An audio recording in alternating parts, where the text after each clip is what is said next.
Good day and welcome to the program. Again, it is Caddy Wide, Brad Miller with you, and we're happy to welcome into the studio a couple of guests today who are going to talk about a very important issue, a problem in our community and in a lot of communities, and they are with an organization that has focused itself for quite some time now in helping to alleviate that problem or give people solutions, families. The Mothers Against Drunk Driving have been around, I want to say, 30 years, 3 decades strong. Many of us will be familiar with this organization, the acronym MADD, M-A-D-D, Mothers Against Drunk Driving. Our guest today, Janine Tolly, is a volunteer with MADD. Janine is herself a victim of an impaired driver, and she'll share some of that story with us today. Kelly Larkin is the Arizona State Director based out of Tucson. We're very happy to have you come up and share some time with us. Thanks for having us. On what I'm sure is a busy schedule. I don't want to do a terrible lot of background on MADD because I think they've done a good job in those 30 years of getting the word out. Most people will have a good idea. I think it was started by the mother of a victim. It was started by 2 mothers who came together, one by a fatality and one by an injury. And they started, and we're 600 chapters strong now. And you can't go wrong. I know that one of the things really, I guess, is outreach. Just having the word mothers in the name of the organization to me suggests family, and it suggests that this really is a family problem if an underage person misbehaves once, twice, or has a problem. Exactly. You know, it is a family problem the way that you're describing it, because drunk drivers don't discriminate. It's all about our communities and keeping our communities safe. And in order to do that, we need to educate our youth on the dangers of drinking. We need to support law enforcement in our campaign to eliminate drunk driving. And we need to serve the victims of this crime. And that's really, in the short three prongs, that's what we're doing. That's what we're working hard to do.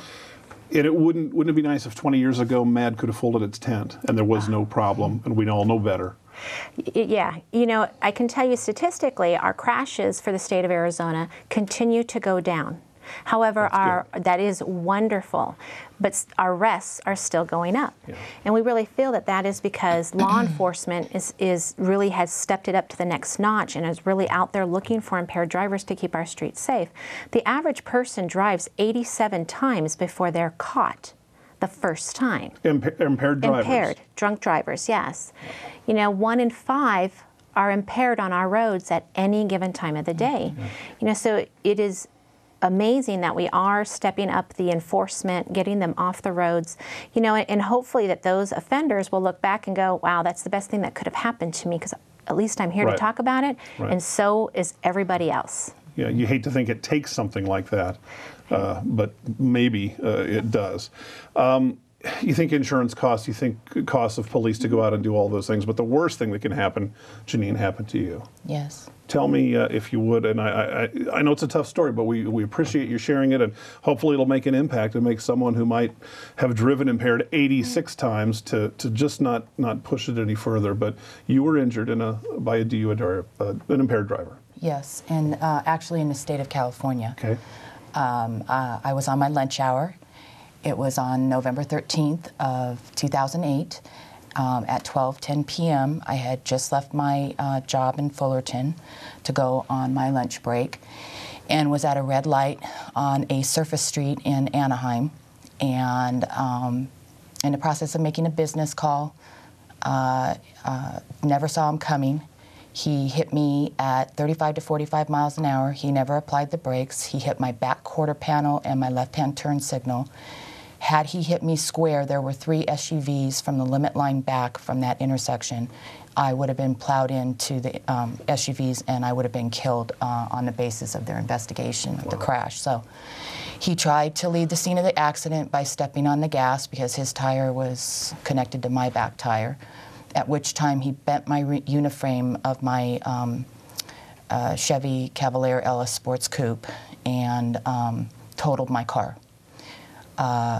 When he actually hit me, the force, I was fully belted, but the force made me go forward and back, and then literally into the ceiling of my car. Okay.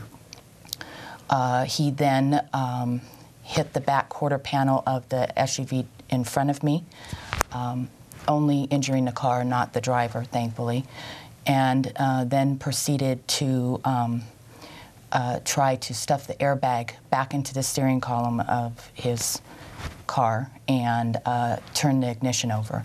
I had an...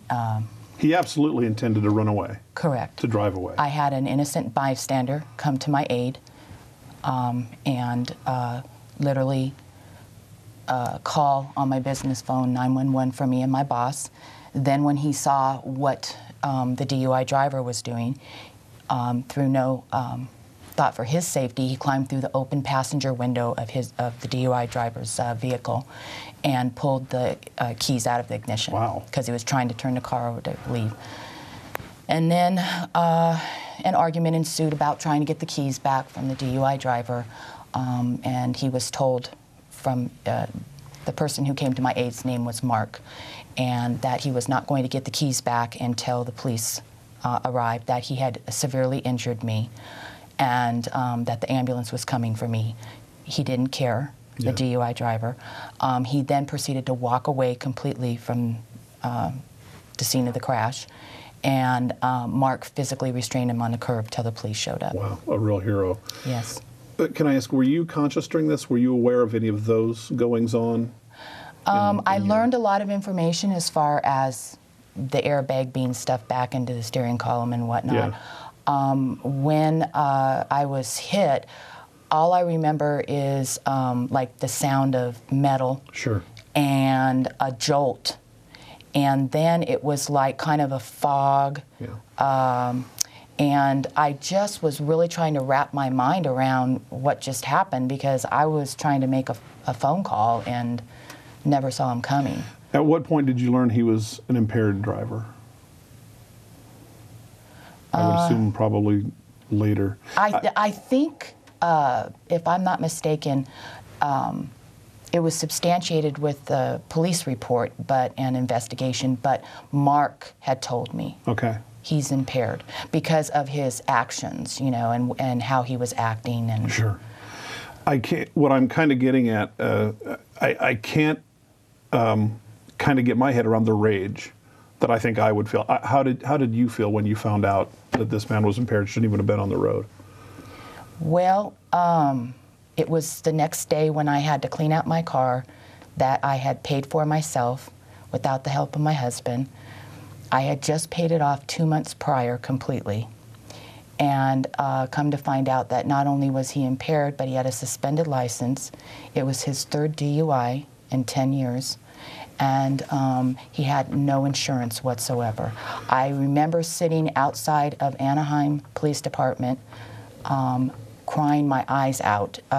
My rage comes in a form sometimes of crying initially. Sure. So. As you're describing that, suspended license, 3-time loser already, no insurance, and as she was saying that, Kelly, you're kind of nodding your head. Well, yeah. Is that typical of some of our... It can be very typical with second and third offenders. Right. It definitely can, because you know that they are already driving out there. If they're impaired and they're a second or third offender, Arizona has an ignition interlock law.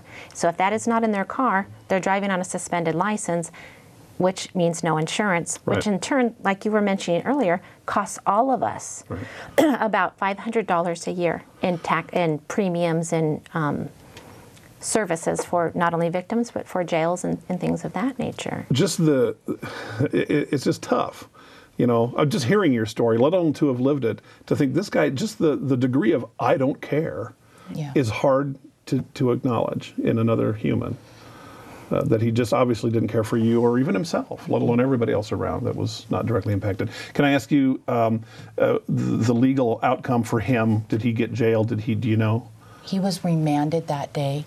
They drew blood from him because it was actually a drug-impaired DUI crash. And he, the test results through the toxicology came out to be Ativan, which is a sedative, and methadone. Okay. So basically, in essence, he had a prescription-induced sleep and fell asleep at the wheel. And I guess with his foot stuck on the accelerator, I don't know. But neither one of the prescriptions were his.